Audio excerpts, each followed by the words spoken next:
seller looking for ways to make product preview videos without breaking the bank? Do you want to learn how to do them yourself so you don't have to send your product to a VA, wait a few weeks, and then be charged $100, $200, $300 for product preview videos? Well, I have just the answer for you, and that is Canva. Canva is a free online program that can do a whole lot, but we're gonna focus on creating product preview videos. There's also a pro version of Canva that is about $120 a year, which I highly recommend. But if you're not ready for that yet, the free version will do everything you need to make a stunning product preview video. So let's head over to Canva and see how this works. When you open up Canva, you are going to see lots of different options, but we want to create a product preview video for TPT. So I'm going to choose create a design, and I want to do a square video. Square is going to look best and fits the most space on TPT. And so that's why I choose square video. Also, a square video works great on Instagram and Facebook. So it's a good size to do your preview video for. You can use it for multiple things.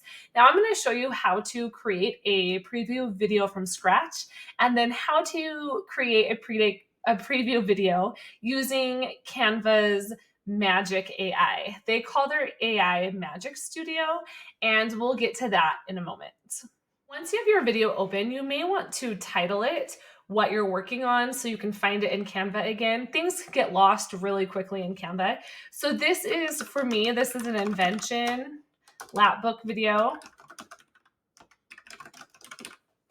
And that's the product I'm using. Now, I went ahead and I already took some photos and videos of my product.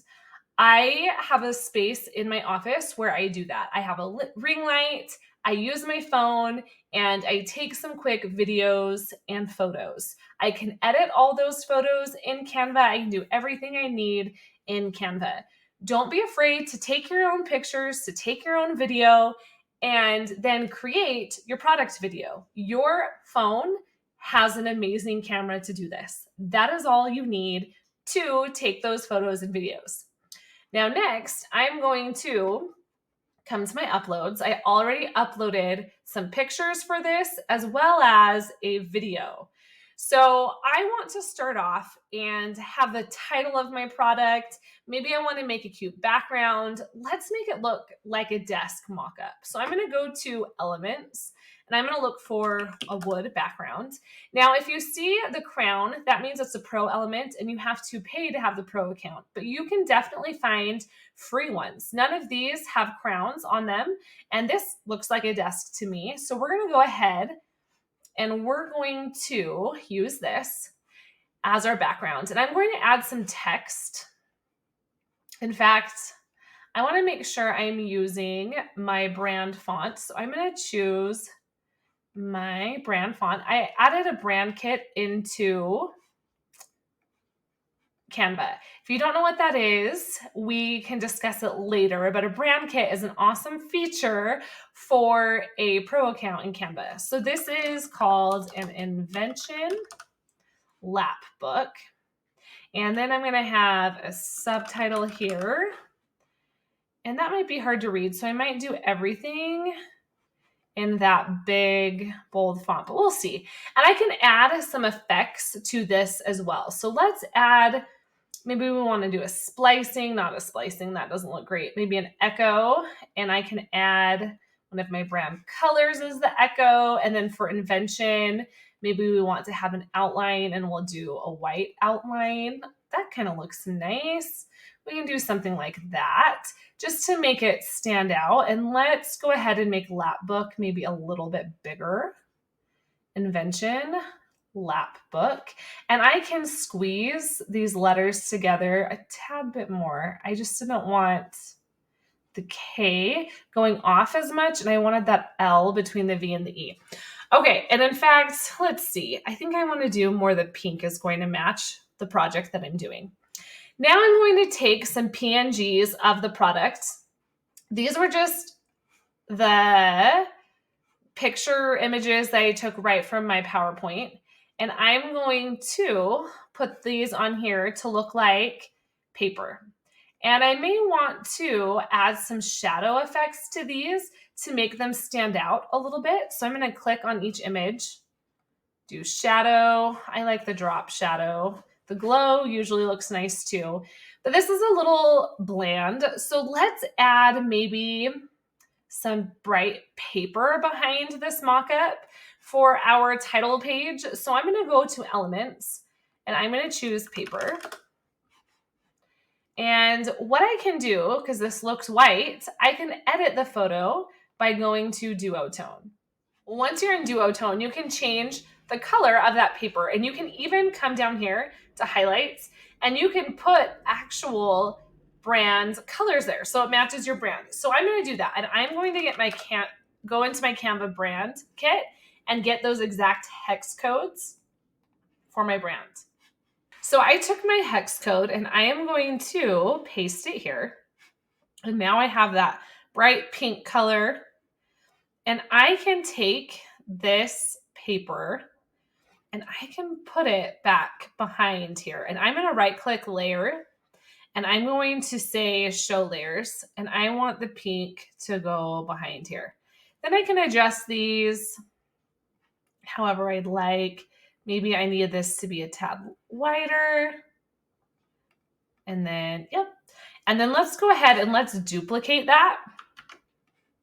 And let's make it another brand color. So we're going to edit photo, go back to duotone, and I am going to choose another brand color, hex code. And I am going to put that here. Awesome. So now I have that teal brand color. And we're going to do layer, show layers. I want that to go back here. And we probably want this to go under, oh, wrong one.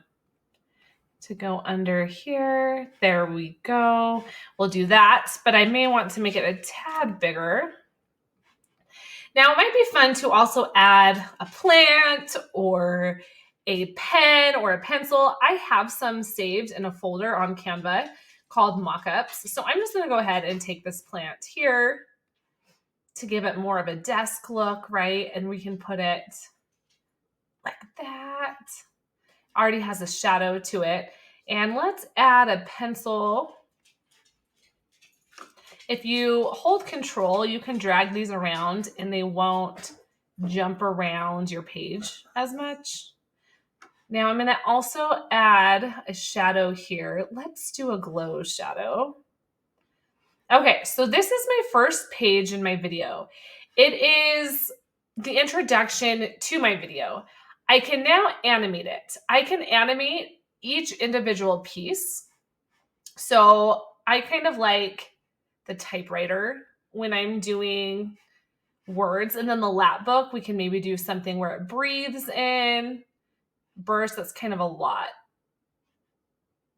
I kind of like the breathe. And then I can also add some animation to these objects. So I'm going to highlight all of these objects, animate, and I can have them come in however I want. I kind of like Scrapbook, how it puts them all together like this. And right here, I can drag the slide to the right or left to make this longer or shorter. I think 5 seconds for the first one's great. Now I'm going to add another slide, and I'm going to go to my uploads and I'm going to find some of my photos. And I kind of like this one to start. And I'll say something, I'll add some text. Invention.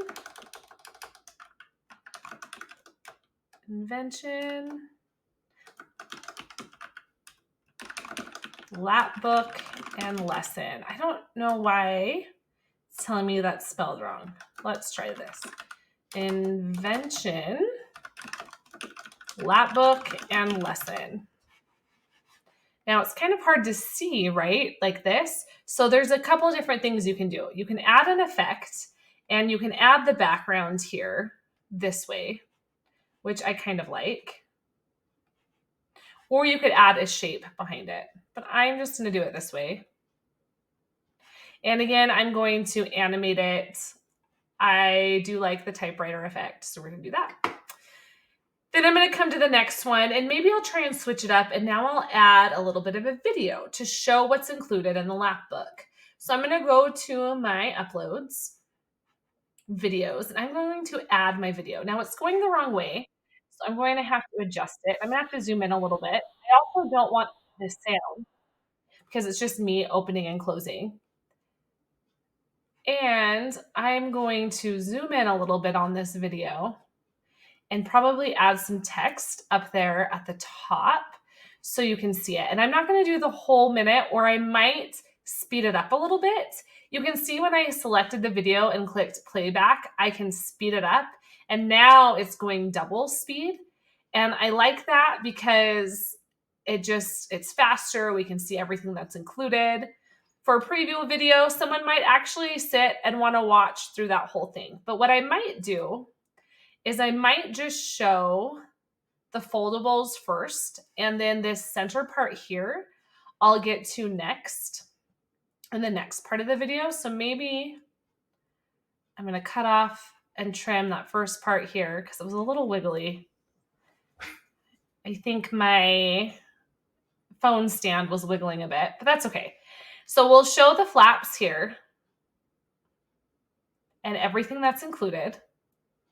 And then I'm going to cut it off here. And we will do the inside the next part of the video. So now I need to add some text. Maybe we'll say something like interactive folding books for their report included.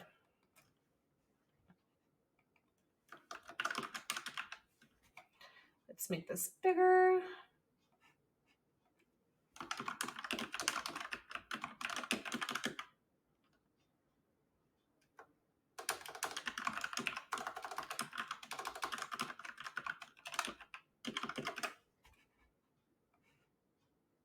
And I probably want to make that a little bit bigger. And let's make our line spacing closer as well. There we go. That looks nice. Effects. Nope. Animate. I'm going to do typewriter again just to keep everything consistent. Now I'm going to add another slide. And this time I'm going to do some photos. Oh, I need my uploads. Photos. And let's do... I like this one because it shows that I have some author, or not some author, sorry, I have some inventor biographies included. And so I'm going to write that at the top.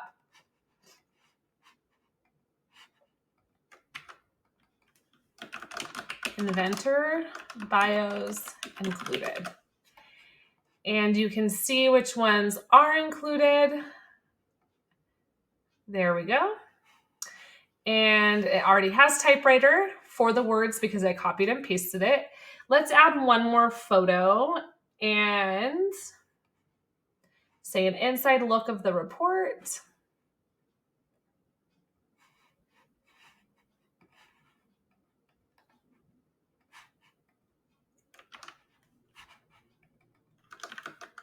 An inside look at the report.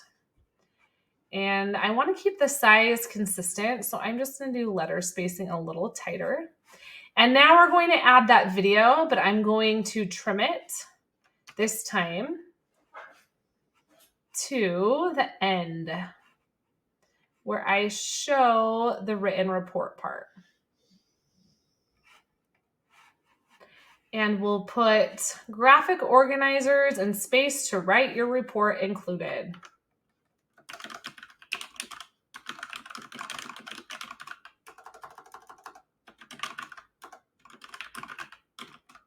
We'll just, so that all fits, we'll do that. Now, the last thing you need to know is you can add transitions. Actually, this isn't the last. So we have a couple more things. So I'm going to hover over in between both of these slides and press this little triangle button. And I'm going to do different transitions. I kind of like the dissolve and the slide the best. They're my favorite ones too. So I'm going to use dissolve here. And then I'm going to use slide here, and you can choose which direction it's sliding. So this time it's sliding to the left, and then I'll come over here and I'll do slide again. And this time we'll slide up. And how about for this one, we'll slide down. And for this one here, we'll do another dissolve. The last thing I want to do is add audio. So on the left-hand side, I am going to go to elements, and there should be one that says audio right here. I use Happy Whistling Ukulele a lot, so that one came up. But I'm going to go ahead and use that one. And we want to use it the whole time. I can click on audio and I can do audio effects. I like to have it fade in. And then beat sync means it's going to try and sync up your words and your animations to the music. All right, so let's see how this video turned out.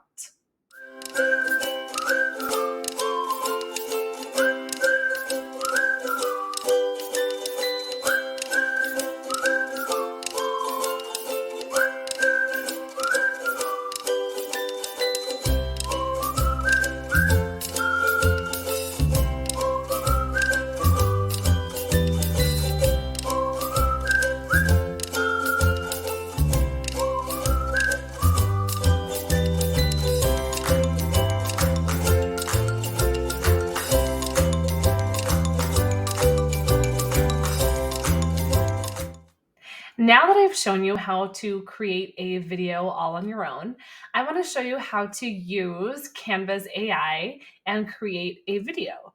It isn't perfect. Sometimes you have to fix things. In fact, I feel like a lot I have to fix things, but it does help speed up the creation process. And I think these programs in Canva will get better and better. So I want to show you how to use them so you know that they're there. When you come to Canva, on the left-hand side, you'll choose Magic Studio. Then we're going to do Magic Design for video, and we're going to try Magic Design. Now, I'm going to choose some things that I've uploaded for the video. It says select at least 3 files to add to your video, and you can select up to 10. So I'm going to do some of these pictures, and I do want to use this video, and I know it's going to be wrong. When they upload it, I know it's going to be sideways, but we'll do it anyway. And then it says describe my video.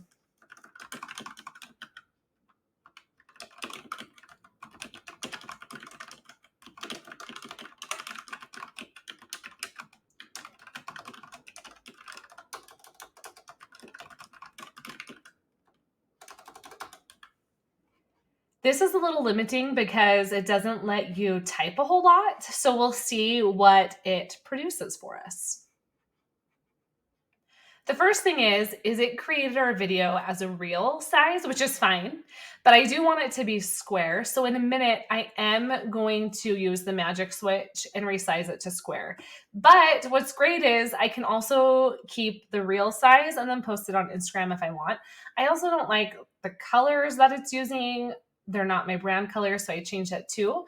But let's see what it did without me adding anything.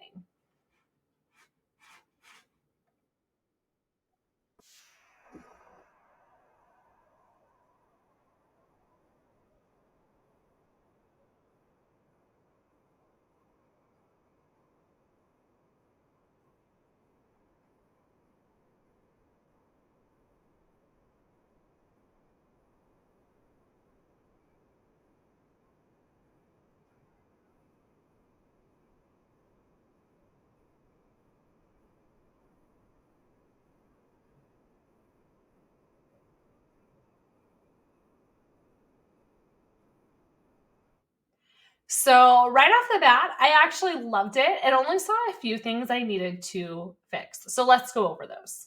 Number one, I didn't really see this as something for STEM. So my bright idea, I want to say project, is a great way to get kids excited about creating their own invention.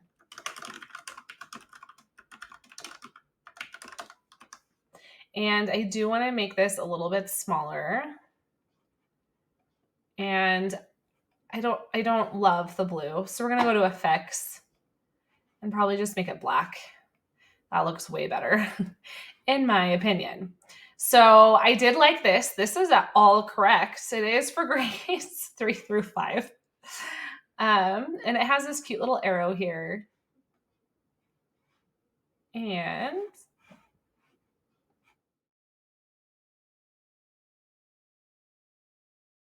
And yeah, we can keep the logo there. Last thing I want to do is I want to make a square version. So I'm going to come over here to Magic Resize. And I am going to say square video. If you don't see square video pop up or the size that you want, you just search for it here in the search bar. I am going to go ahead and do copy and resize. So I keep the original design so that I have both sizes. Like I said, I can now use one for Reels and TikTok and one on Facebook, Instagram feed, and on my TPT product preview. Might have to do some adjusting, but we'll just quickly look. I think that's fine. I might adjust some of the photos so they're not quite as zoomed in or cropped. Let's see.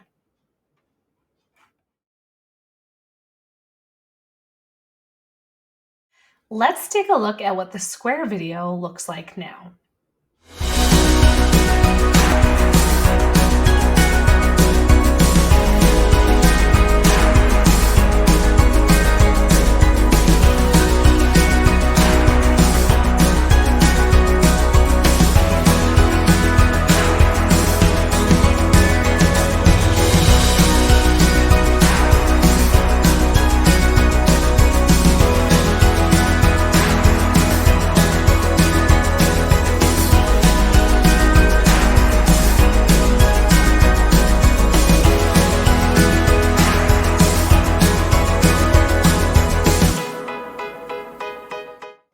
Using the Magic Studio was a much quicker way to create that preview video. And if I were in a bind, I would use it. But I also still like creating them on my own because I can add my own touch and I am more in control of the creative process. Both ways are a great way to build your preview video portfolio for all of your projects on TPT. So let me know if you have any questions, write them in the comments or send me a message and I'd love to help you out.